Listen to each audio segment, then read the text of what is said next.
He was a father, homeless, sleeping in train station bathrooms, with his 2-year-old son lying on his chest. He had no money, no home, no help. But what he did have was unshakable will. This is not fiction. This is the true story of Chris Gardner. Chris was born in Milwaukee, Wisconsin, raised by a single mother in a home filled with violence, and a stepfather who beat them. He never knew peace, but he made a promise to himself. When I have a family of my own, they will know love. They will know safety.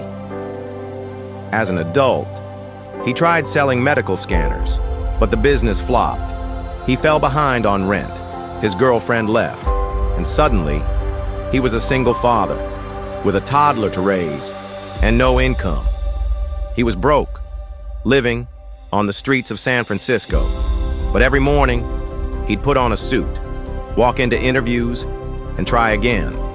He had no college degree, no resume, just a dream to work on Wall Street. One day, he saw a man step out of a red Ferrari. He asked, "What do you do?" The man said, "I'm a stockbroker." And in that moment, Chris knew. That's what he wanted to become. He applied for a competitive training program at Dean Witter, got accepted, but it was unpaid, which meant no income. And with no income came eviction.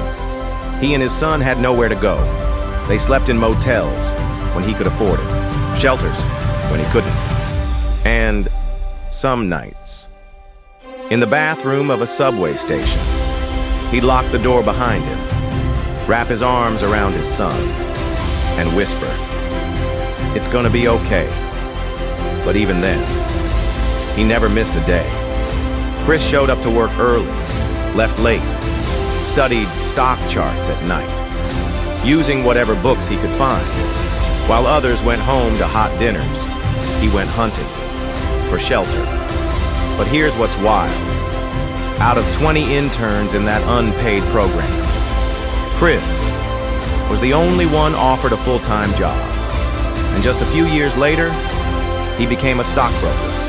He worked harder than ever, climbed through the ranks, and eventually, he opened his own firm, Gardner Rich and Company. And today, Chris Gardner is worth over $70 million. He shared his story in a book, The Pursuit of Happyness. It became a bestseller, and in 2006, Will Smith brought it to life on the big screen. That film touched millions, but the real impact was reminding people that no situation is permanent, that no matter how far you've fallen, you can rise. If you're broke right now, if you're struggling, if you feel like giving up, remember Chris Gardner. You don't need to be perfect. You just need to keep going. Pain is temporary, but regret is forever. So get up, keep going. Don't you dare quit. Tag someone who needs this. Subscribe for more real stories that light your fire. This is at TMT Motivate. Let's rise together.